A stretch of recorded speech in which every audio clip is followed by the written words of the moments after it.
ya está con nosotros y le damos la bienvenida al diputado a la Asamblea Nacional por el Distrito Capital de la Mesa de la Unidad Democrática, Jorge Millán. Diputado, feliz mañana, bienvenido a Globovisión, bienvenido a Primera Página. Buenos días, Gabriel, gracias por la invitación y un saludo a todos los que nos están viendo en estos momentos. Ayer, diputado, fue aprobado por unanimidad de los diputados que asistieron a la plenaria un voto de censura al ministro de Energía Eléctrica, Luis Mota Domínguez. Antes de pasar a conocer las implicaciones del mismo, vamos a chequear, por favor, el texto de nuestra Constitución Nacional, específicamente el artículo 187 de la Constitución de la República Bolivariana de Venezuela, porque allí establece lo que son las potestades o las responsabilidades que, de acuerdo a nuestra Constitución, maneja el Parlamento venezolano. Leemos rápidamente uno de los párrafos de lo que son las atribuciones de la Asamblea Nacional, según lo que establece la Constitución de nuestro país. Habla de todo lo que es el procedimiento de las atribuciones del Parlamento, las características, las competencias que tiene el Parlamento Nacional, y nos situamos específicamente en la competencia número 10. La número 10, que establece en atribuciones a la Asamblea Nacional de acuerdo a nuestra Constitución, leemos específicamente lo siguiente. Dice: dar voto de censura al vicepresidente ejecutivo y a los ministros. La moción de censura solo podrá ser discutida 2 días después de presentada a la Asamblea, la cual podrá decidir por las 3/5 partes de los diputados que el voto de censura implica la destitución del vicepresidente o de los ministros en cuestión. Sí, ¿cuál es el alcance que va a tener entonces este voto de censura que ustedes emitieron ayer en el Parlamento? Bueno, fíjate, ese artículo 187 también va acompañado del 246, que el 246 indica que después de que las 3/5 partes de los miembros presentes en la Asamblea Nacional aprueben la moción de censura, el funcionario queda removido del cargo, por lo cual, si Nicolás Maduro fuera un presidente o un gobernante que respetara la Constitución de la República de Venezuela, o si estuviéramos frente a un régimen donde imperara la ley, Mota Domínguez hoy no podría ser ministro, igual que es el caso del ministro de Alimentación, Marcos Torres, que también se le aplicó un voto de censura. Son 2 ministros que se le ha aplicado voto de censura. Por supuesto, hoy Marcos Torres no firma porque él sabe que no es reconocido internacionalmente. Y bueno, ese voto de censura, tal vez para lo interno de un gobierno que se empeña en incumplir con las leyes, puede que luzca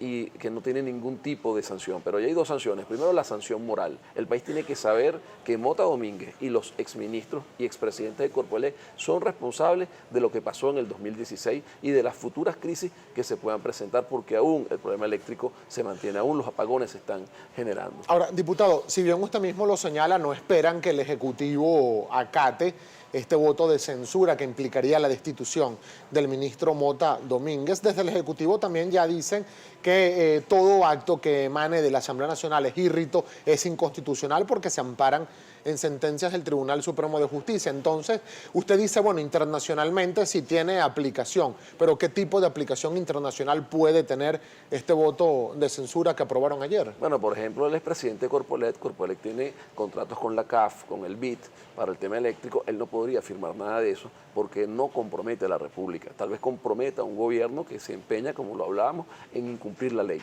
pero no compromete a la República. Ahora, la Asamblea Nacional tiene una responsabilidad. Nosotros fuimos electos por 14 millones de venezolanos y tenemos unas funciones constitucionales, más allá de la conspiración que ha y que mantiene Nicolás Maduro para evitar que ese mandato del pueblo venezolano, que está establecido más en las leyes, se ejecute. Y nosotros mañana, si no hubiésemos tomado las sanciones que tomamos ayer o que debemos seguir tomando, seríamos responsables también por omisión. O sea, usted nos está queriendo decir, diputado Millán, que el mensaje que ustedes envían a la comunidad internacional es que si el día de mañana el ministro Mota Domínguez llegara a firmar algún convenio internacional que implique erogaciones de gasto público, eso no sería reconocido en un hipotético futuro gobierno distinto en Venezuela. No, absolutamente, eso no sería reconocido, pero es que además todas las actuaciones de Mota a partir de ahora son ilegales, y aunque hoy no haya justicia, en Venezuela llegará el momento donde la justicia vuelva, y eso no es el caso venezolano. En todos los países del mundo que regímenes forajidos como los que tenemos aquí en Venezuela se han presentado, al final del proceso la justicia llega y este señor tiene que tener claro la responsabilidad que está asumiendo, igual que Marcos Torres. Fíjate, nosotros sancionamos a Marcos Torres. ¿Qué pasaría en Venezuela si el gobierno de Nicolás Maduro hubiese respetado la decisión de la Asamblea y hubiésemos puesto un ministro que se ocupara de verdad del problema alimentario y no estuvieran ocurriendo cosas como lo de las CLAP, que ha denunciado el diputado Paparoni, que los compran entre 32 y 45 dólares cuando valen 8 dólares las bolsas de alimentación? Así pasa y seguirá pasando con el sistema eléctrico mientras ese señor esté allí. Ahora, diputado, yendo al fondo del tema de la crisis eléctrica en Venezuela, nosotros aquí, por ejemplo, en Primera Página y en Globovisión, a diario recibimos denuncias en el interior del país, sobre todo de comunidades que pasan entre 12 y 18 y a veces hasta más de 24 horas sin el servicio de luz eléctrica. Hablan de interrupción varias veces al día en el servicio de luz eléctrica en el territorio nacional. Hace algunos meses, hace algunos años se decía, bueno, esto es por la sequía que hubo en el país. ¿Realmente afectó o no el tema de la sequía en el suministro del servicio eléctrico en Venezuela? Bueno, es que el tema de la sequía, el fenómeno del Niño, es un fenómeno exógeno que tú tenías que prever como administrador y como planificador. Y incluso hay un memo, una cuenta que se le presenta a Nicolás Maduro de parte de Jesse Chacón, donde indica hay que tomar previsiones. En el 2009 se declaraba una emergencia porque se había cruzado la demanda, el consumo que tenemos los venezolanos con lo que estábamos produciendo, o sea que era perfectamente previsible y se erogaron, salieron del tesoro dinero de los venezolanos en miles de millones, son 40.000 millones de dólares que salieron para generación. Si esa generación que pagó el venezolano existiese hoy y estuviese produciendo electricidad, nosotros no solo no hubiésemos pasado por la crisis del año 2016, hubiésemos sin ningún tipo de problema hubiésemos superado el tema del fenómeno del Niño, incluso hubiésemos podido exportar a los países vecinos electricidad en aquellos países que no hubiesen tomado las previsiones como Venezuela, porque el dinero se erogó. Estamos hablando que a nivel internacional el kilovatio vale $1.000 y si nosotros invertimos 39.000 millones de dólares, nosotros deberíamos tener en generación nueva 39.000 megavatios. 39.000 megavatios en un país que hoy demanda apenas 14.000 megavatios por la crisis económica. ¿Y qué pasó con esos proyectos de generación, diputado? ¿Qué pasó, por ejemplo, con todas las inversiones que se han realizado y dinero que se ha aprobado desde el Ejecutivo para las plantas termoeléctricas? ¿Qué pasa, por ejemplo, con la redistribución de lo que es la carga eléctrica en el país? Que en un momento también se dijo de parte del exministro Jesse Chacón que el problema no era de generación, sino de distribución del tendido eléctrico nacional. ¿Qué ha pasado entonces con estos dos ámbitos específicamente? Bueno, nosotros antes de presentar la moción de censura de Mota presentamos un informe que fue el mandato que nos dio la Asamblea Nacional el 1 de marzo y ese informe es bien detallado. Nosotros investigamos 42 proyectos y yo te puedo decir que del parque termoeléctrico, que es el problema del año pasado, porque el Guri dejó de generar porque se vació, obviamente, se secó porque fue sobreexplotado. Pero si nosotros hubiésemos tenido ese parque termoeléctrico, hubiésemos evitado la sobreexplotación del Guri y hubiésemos tenido capacidad para generar electricidad de acuerdo a los requerimientos de los venezolanos. Esa capacidad teórica que tenemos nosotros apenas puede generar un 37% hoy. Entonces hay varios elementos que frente a la opacidad, la negativa del ministro de rendirle cuentas al país y a los venezolanos, es difícil determinarlas con precisión. Podemos llegar hasta cierto nivel. ¿En qué sentido? Hay problemas de mantenimiento, plantas que se contrataron, que fueron instaladas de forma irregular, a veces por la premura del gobierno y de los contratantes, a veces por falta de capacidad del contratado y esas plantas no pudieron desplegar su capacidad plena. Otras fueron contratadas, empezaron a funcionar y no se les generó el mantenimiento adecuado y fueron perdiendo su capacidad de generar electricidad. Y otras, bueno, hay plantas que hoy uno no puede determinar dónde están esas turbinas que se contrataron. El caso, por ejemplo, de Sidor. Se contrataron 3 turbinas para autogenerar en Sidor. Sidor hoy no está generando plena capacidad. El año pasado fue paralizada. 2 de las turbinas fueron distribuidas a otros proyectos y dejaron una turbina tirada ahí en Sidor. Ahora, esto no es nuevo, diputado, porque ya hace años, cuando vivía incluso el diputado hoy fallecido Luis Tascón, diputado oficialista. Él denunciaba lo del proyecto La Vueltosa, específicamente el ingeniero Nervis Villalobos. Es decir, estamos hablando hace más de 8 años esta situación.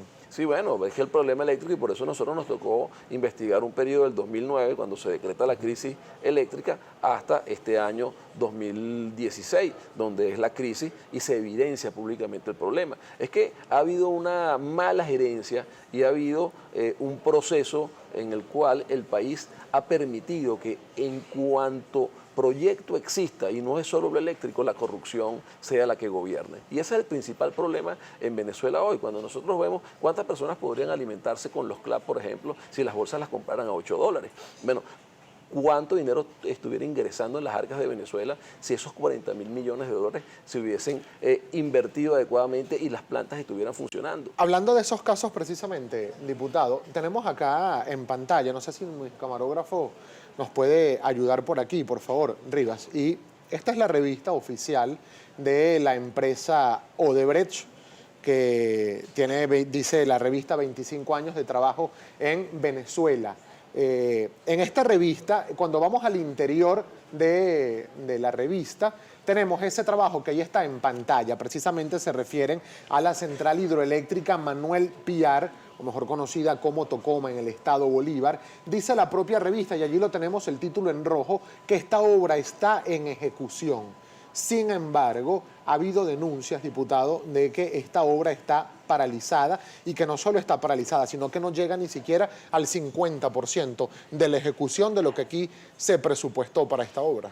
No, fíjate, en el caso del tema de Tocoma, que es un tema grave, porque eso significa 2.600 megavatios para Venezuela, que debieron estar operativos a partir del 2012 y aún hoy están paralizados. La obra física está alrededor de los 90 y pico por ciento, 92%, y hay un tema con la instalación de las turbinas. Con la instalación de las turbinas. Hay varios grupos de empresas que intervienen. El consorcio OIB, donde está Odebrecht, y está INSA, que es la responsable de las turbinas, y luego otras contratistas que tienen otras tareas. Y efectivamente, nosotros citamos a Odebrecht, nosotros citamos a INSA, citamos a la empresa que le toca la fiscalización de la obra, y la obra nos los dijo en la comisión, la empresa fiscalizadora estaba paralizada absolutamente, a pesar de que el gobierno decía y Mota Domínguez indicaba que se iba a poner en funcionamiento por lo menos una de las turbinas al finalizar el año 2016. Entonces, esa obra, aunque está más avanzada de ese 50%, obviamente que tiene severas irregularidades que nosotros pudimos investigar hasta determinado punto. Por eso nosotros hemos solicitado a la Fiscalía de la Contraloría que continúe la investigación, porque hay un tema de contrato, hay un tema de si los pagos salieron a tiempo, hay un tema entre quién es responsable al final del día entre Odebrecht y INSA, porque no se hayan instalado las turbinas. Entonces, eso es un cangrejo que obviamente el principal responsable es el gobierno y quienes le ha tocado la responsabilidad de dirigir y cuidar los dineros de los venezolanos. En primera página conversando con el diputado Jorge Millán, diputado al Parlamento Nacional por la Mesa de la Unidad Democrática. Diputado, le dejaba pendiente antes de irnos a la pausa, autoridades, varias de las últimas autoridades del Ministerio de Energía Eléctrica, han dicho que hay un exceso de consumo por parte del venezolano. Palabras más, palabras menos, que el venezolano bota, derrocha consumo de luz eléctrica y por lo tanto han iniciado campañas de concienciación precisamente para tratar de reeducar la conducta del venezolano en este sentido. De hecho, se dice por parte del gobierno nacional que Venezuela es donde hay más alto consumo de energía eléctrica per cápita en toda la región latinoamericana. Bueno, eso es mentira, eso es una excusa de unos señores que definitivamente son unos pillos cínicos, que lo que han hecho es enriquecerse brutalmente con los recursos de los venezolanos y tienen al país en la miseria, pasando hambre, sin electricidad y las consecuencias en la calidad de vida que esto genera. Porque fíjate algo, nosotros tenemos alto consumo, pero no somos los más altos. Pero también hay cosas que hay que desmitificar. Por lo menos el caso de Colombia. Colombia generó una política para que la energía eléctrica fuese sustituida por el gas. Entonces, en los hogares colombianos, el consumo energético es tal vez igual o mayor que el de los venezolanos, pero en el consumo eléctrico es más reducido porque el calentador es de gas, no hay cocinas eléctricas, porque hubo una política para sustituir un tipo de energía por otra, cosa que no hemos hecho nosotros los venezolanos, a pesar de la cantidad de reservas de gas que tenemos. Y es una de las proposiciones que hacemos en el caso de la comisión, que debemos ir hacia allá. Ahora, el problema, y yo te insisto, fue el gran robo y la gran ineficiencia y la incapacidad de quienes han dirigido el sector eléctrico en Venezuela. Porque como yo te decía, si nosotros contratamos y decimos que tenemos una capacidad de generar 30.000 megavatios y estamos consumiendo 14.000, ¿a dónde se fueron los otros 16.000 megavatios? O sea, si eso lo pagamos, si eso debería estar allí, ¿dónde se fueron? Entonces ahí es donde empieza la opacidad y es parte de lo que debería terminar la jurisdicción de justicia. Bueno, ¿qué pasó en la planta A? Que nosotros no pudimos ingresar por lo menos. ¿Y por qué no les han permitido a ustedes, diputado, que hicieron esta investigación, usted que la encabezó, no le permitieron la entrada a ninguna de las instalaciones eléctricas del país, proyectadas, ejecutadas o que estén ya en operatividad? Gabriel, recuerda que una de las principales razones por las cuales Nicolás Maduro ha evitado que los ministros vayan a la Asamblea Nacional es porque quiere ocultar la corrupción que él representa y que él tapa. Y así es con Mota Domínguez y así es con cualquiera de los ministros que nosotros podemos ver, porque no hay un hueso sano en la administración pública hoy en día. Lamentablemente, el sistema de corrupción se multiplicó, se masificó y es un virus que ha penetrado a toda la administración pública. Ese informe que ustedes presentaron ayer, diputado Millán, ¿lo van a consignar ante el Ministerio Público, ante la Contraloría General de la República? Sí, por supuesto. ¿Cuándo? No, ya debe haber sido enviado por la Secretaría, eso fue aprobado la semana pasada el informe, ayer el voto de censura, y ese informe forma parte de los elementos de las investigaciones que hicimos y que deberían continuar la Fiscalía. Antes de pasar con los comentarios de la audiencia, que además son muchísimos, diputados, ¿qué pasó, por ejemplo, con proyectos alternativos, como por ejemplo el parque de generación eólica en Paraguaná, en el estado Falcón, y el parque alternativo de generación eléctrica en el estado Apure? Bueno, mira, un poco lo que pasó también con las plantas termoeléctricas y con la propia paralización de Tocoma, que no ha sido concluida cuando debe haber sido terminada en el 2012. El dinero no fue a parar a las inversiones que tenían que ir y terminó en los bolsillos de la corrupción y bueno, son los casos que nosotros vemos hoy de personas que de ser funcionarios públicos con un salario restringido o personas que no tenían ningún tipo de riqueza, hoy ostentan miles de millones de dólares en sus cuentas bancarias. Pero en el caso específico del parque eólico, cuando uno pasa por esa zona se ve que allí está la infraestructura. Ahora, pero eso está generando. No ha tenido el mantenimiento adecuado, genera poco, no se mantuvo una política de sustitución de energía termoeléctrica o hidroeléctrica por otras fuentes alternativas y eso fue quedando en desuso y es poco lo que puede hoy resolver ese parque eólico, que además no fue terminado a su plenitud porque el dinero no se destinó a lo que tenía que destinarse. Vamos a chequear, diputado, 7:22 minutos de la mañana, la participación de nuestra audiencia. Info. Así es, Gabriela. Además hay varios comentarios de varios temas, diputado. Empiezo con uno del señor Jesús Méndez. Le dice lo siguiente: diputado, la Contraloría jamás ha investigado la corrupción en todos los entes del gobierno. Denuncian al mundo su complicidad. ¿Qué le contesta? Bueno, eso es absolutamente cierto. Nosotros vemos cómo la Contraloría está tratando de meterse en el juego de los que quieren desacatar las leyes, peleando con la Asamblea Nacional cuando no se ha dedicado a investigar los cientos de casos, que además no son solo casos que hemos denunciado aquí en el país. Hay casos que están públicos y en juzgados internacionales. Podemos hablar de Cheira y de Rincones, que reconoció haber pagado 1.000 millones de soborno en los Estados Unidos. Bueno, ese soborno lo recibió un funcionario público. ¿Dónde están las investigaciones de esos señores? Estamos hablando del caso de Diego Salazar, que se le descubrieron unas sumas millonarias en Andorra. Estamos hablando del propio caso de la vicepresidencia y el señor Samar López. O sea, ¿dónde están esas investigaciones de parte de la Contraloría después de un desfalco tan grande como el que ha tenido la nación? La denuncia de Jordani de que en un año se robaron 25.000 millones de dólares por el juego cambiario, las denuncias del diputado Paparoni sobre el tema de los CLAP, donde cobran a 34 o 45 dólares cada bolsa de comida que vale 8 dólares comprada ya, ni siquiera comprada al detal vale 8 dólares. ¿A cuánto se sería el precio si se comprara en términos de una compra masiva. Entonces, es evidente que la Contraloría, los tribunales de justicia, la Fiscalía están puestos por el gobierno para soportar un régimen de corrupción. Esta es una corruptocracia. Diputado, hay varios comentarios. Le vamos a agradecer, por favor, sus respuestas lo más precisas que puedas para dar mayor cabida. Por acá le escribe Lenín Guarirapa. ¿Le han hecho seguimiento a la situación de los diputados de Amazonas? ¿No debería haber nuevas elecciones? Sí, claro, nosotros estamos presionando. Ayer los diputados de Amazonas volvieron a exigir las elecciones. Es sorprendente que el Tribunal Supremo de Justicia mantenga una cautelar y tenga un Estado hoy sin diputados y sin representación solo para hacer el juego a Nicolás Maduro. Ángel Tortolero le dice lo siguiente: si la Asamblea Nacional está en desacato tal como lo señala el Tribunal Supremo de Justicia, ¿cómo emite voto de censura si sus actos son írritos, sean serios? Le dice el señor Ángel Tortolero. Bueno, nosotros desde nuestra perspectiva no estamos en desacato, que hay una conspiración contra la Constitución de la República de Venezuela, lo declaramos, hay una ruptura del hilo constitucional y nosotros seguimos ejerciendo nuestras funciones y esos son actos que cuando vuelva la justicia al país tienen que ser validados y los funcionarios o las investigaciones o las acciones como leyes que se han tomado serán las leyes de la República porque nosotros hemos cumplido con nuestro mandato después de haber sido electos el 6 de diciembre. Seguimos revisando. Eduard Rojas le dice: señor diputado, imagino que ustedes aplauden los muertos por saboteo al sistema eléctrico pagados por la oposición. ¿Qué le contesta?